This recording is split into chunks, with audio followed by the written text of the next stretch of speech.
السلام علیکم ورحمۃ اللہ وبرکاتہ۔ بسم اللہ الرحمن الرحیم۔ طلباء اکرام، آج ہم الحمد للہ رب العالمین پر صرفی اور نحوی بحث کریں گے انشاءاللہ تعالی۔ آپ یہ ہماری ویڈیو مکمل دیکھیے گا، انشاءاللہ تعالی آپ کے علم میں ضرور فائدہ ہوگا۔ الحمد للہ رب العالمین۔ ہم پہلے الحمد پر بحث کرتے ہیں۔ سب سے پہلے الحمد کی ہم صرفی تحقیق بیان کرتے ہیں۔ الحمد صیغہ اسم مصدر، ثلاثی مجرد، صحیح، اسباب، علم یعلم، حمید یحمد حمدا فہو حامد سے یہ بنا ہے۔ اب ہم اس کی نحوی تحقیق بیان کرتے ہیں۔ سب سے پہلے یہ لفظ موضوع اور محمل سے یہ لفظ موضوع ہے کیونکہ اس کی کوئی معنی ہے۔ اس کے بعد لفظ موضوع کی دو قسمیں ہیں، ایک مفرد مرکب، ان میں سے یہ لفظ مفرد ہے۔ پھر مفرد کی تین قسمیں ہیں، اسم فعل حرف، ان میں سے یہ اسم ہے۔ پھر اس کے بعد مذکر اور مؤنث سے یہ لفظ مذکر ہے۔ معرفہ اور نکرہ سے یہ لفظ معرفہ ہے کیونکہ اس کے شروع میں الف لام ہے۔ ہر وہ اسم جس کے اوپر الف لام داخل ہو تو وہ اسم ہمیشہ معرفہ ہی ہوتا ہے۔ معرب اور مبنی سے یہ معرب ہے۔ معرب کی دو قسمیں ہیں، ایک فعل مضارع، دوسرا اسم متمکن۔ متمکن کے 16 قسمیں ہیں، ان میں سے جو پہلا قسم مفرد منصرف صحیح، یہ الحمد مفرد منصرف صحیح ہے۔ اس کے اعراب حالت رفع ضمہ سے آئے گی، حالت نصب فتح سے، حالت جری کسرہ سے آئے گی۔ الحمد آگے چلتے ہیں۔ الحمد للہ، للہ لام حرف جار، لام حرف جار۔ لفظ اسم جلالت اللہ، یہ مجرور۔ اس پر علماء کرام کا اختلاف ہے۔ بعض علماء کہتے ہیں کہ لفظ اللہ اپنی حالت پر موجود ہے، اور بعض کہتے ہیں کہ لفظ اللہ اسم مشتق ہے، اور بعض کہتے ہیں کہ لفظ اللہ اسم جامد ہے، اور بعض کہتے ہیں کہ لفظ اللہ اصل میں الہ تھا۔ بہرحال تمام علماء کے اس پر اختلاف ہے۔ جو راجح قول یہ ہے کہ لفظ اللہ اپنی حالت پر یہی موجود ہے، اور نحوی تحقیق کے حوالے سے یہ جو الحمد کی طرح یہ الحمد ہے، لفظ اللہ بھی الحمد کی طرح ہی ہے، یعنی یہ بھی مفرد منصرف صحیح ہے، جس سے ہم نے الحمد کو بنایا کہ یہ معرفہ ہے اور مفرد منصرف صحیح معرب ہے، تو لفظ اللہ بھی اس طرح ہی معرفہ بھی ہے اور مفرد منصرف صحیح معرب سے بھی ہے۔ آگے چلتے ہیں۔ لفظ اللہ ترکیب میں بنے گا یہ موصوف۔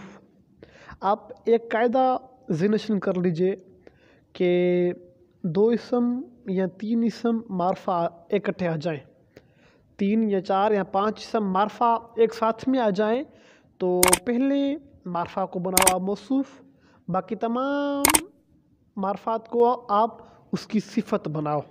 اب یہاں دیکھیں لفظ اللہ معرفہ ہے، اس کے بعد رب العالمین یہ پھر معرفہ آیا ہے، تو ہم لفظ اللہ کو بنائیں گے موصوف۔ رب صیغہ واحد مذکر صفت مشبہ، ثلاثی مجرد مضاف ثلاثی، اسباب نصر ینصر۔ رب یہ مجرور اس لیے ہے کہ لفظ اللہ بھی مجرور ہے اور اللہ موصوف ہے۔ رب العالمین یہ مرکب اضافی ہو کر یہ بنے گی صفت لفظ اللہ کی۔ تو ایک اصول ہے کہ موصوف اور صفت میں اعراب موافق ہونا لازمی ضروری ہے۔ ایسا نہیں کہ موصوف منصوب ہو اور اس کی صفت مجرور یا مرفوع ہو، نہیں، بلکہ اگر موصوف منصوب ہوگا تو اس کی صفت بھی منصوب ہوگی، اور اگر موصوف مرفوع ہوگا تو اس کی صفت بھی مرفوع ہوگی۔ تو یہاں پر لفظ اللہ موصوف مجرور ہے تو رب العالمین یہ صفت مجرور ہی آئے گی۔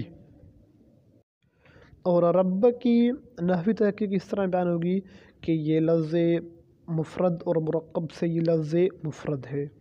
پھر مفرد کی 3 قسمیں ہیں، اسم فعل حرف، ان میں سے یہ لفظ اسم ہے۔ پھر مذکر مؤنث سے یہ لفظ یہ مذکر ہے کیونکہ اس میں تانیث کی کوئی علامت نہیں۔ واحد تثنیہ جمع سے یہ لفظ واحد ہے۔ اگر اکیلا ہو، اس کی اضافت عالم کی طرف نہ ہو تو یہ رب لفظ نکرہ ہو جائے گا۔ اگر ہم اس کی اضافت عالمین کی طرف کریں پھر یہ معرفہ ہو جائے گا، ٹھیک۔ اور مبنی اور معرب سے یہ لفظ معرب ہے۔ معرب کی 2 قسمیں، فعل مضارع، اسم متمکن۔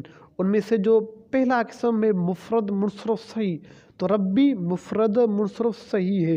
اس کی اعراب حالت رفع ضمہ سے آئے گی، حالت نصب فتح سے، حالت جر کسرہ سے آئے گی۔ چلو جی ہم اس کی ترکیب کرتے ہیں۔ الحمد للہ رب العالمین۔ اب اس ترکیب کے جو قواعد ہیں، یعنی جو قواعد اس میں جاری ہوں گے، وہ قاعدہ میں بیان کروں گا۔ ہو سکے تو وہ قاعدہ آپ اپنی کاپی پر لکھ لیجئے تاکہ آپ کو ترکیب کرنے میں آسانی ہوگی۔ الحمد للہ رب العالمین۔ الحمد مبتدا۔ اب سوال یہ ہے کہ الحمد مبتدا کیوں ہے، اس کی وجہ کیا ہے؟ اس کا جواب یہ ہے کہ ایک قاعدہ ہے کہ شروع میں اسم معرفہ ہو، شروع میں اسم معرفہ ہو، اس کے بعد جار مجرور آ جائے۔ شروع میں اسم معرفہ ہو، اس کے بعد جار مجرور آئے۔ یہ پکا قاعدہ ہے کہ معرفہ کو آپ بناؤ مبتدا، جار مجرور کو آپ ظرف بنا کر آپ اس کی خبر بنا دو۔ جیسے یہاں ہے الحمدللہ میں، تو یہ الحمد بنے گا مبتدا اس قاعدے مطابق، للہ ہے لام حرف جار، لفظ اللہ اس میں دلالت موصوف۔ اب آپ نے اس کو موصوف کیوں بنایا، کیا وجہ ہے اس کی؟ تو اور قاعدہ یہ ہے کہ دو اسم ہو یا 3 یا 4 یا 5 اسم الف لام کے ساتھ ہوں یا 5 اسم معرفہ ہی ہوں، تو پہلے اسم کو ہم بنائیں گے موصوف، باقی تمام اسماء کو ہم اس کی صفت بنائیں گے۔ جیسے یہاں ہے لفظ اللہ بھی معرفہ ہے، اس کے بعد رب العالمین یہ بھی معرفہ ہے، تو لفظ اللہ یہ موصوف، رب مضاف، العالمین مضاف لہ، مضاف لہ مل کر یہ بنیں گے صفت لفظ اللہ موصوف کی۔ لفظ اللہ موصوف اپنی صفت سے مل کر یہ بنیں گے ظرف مستقر متعلق ثابتن کے۔ ثابتن اسم فاعل، اس میں ہو ضمیر فاعل، اسم فاعل اپنے فاعل اور ظرف مستقر سے مل کر یہ شبہ جملہ اسمیہ ہو کر یہ بنے گی خبر، مبتدا اور خبر جملہ اسمیہ لفظاً خبریہ، اور یہ معناً جملہ انشائیہ بنے گا۔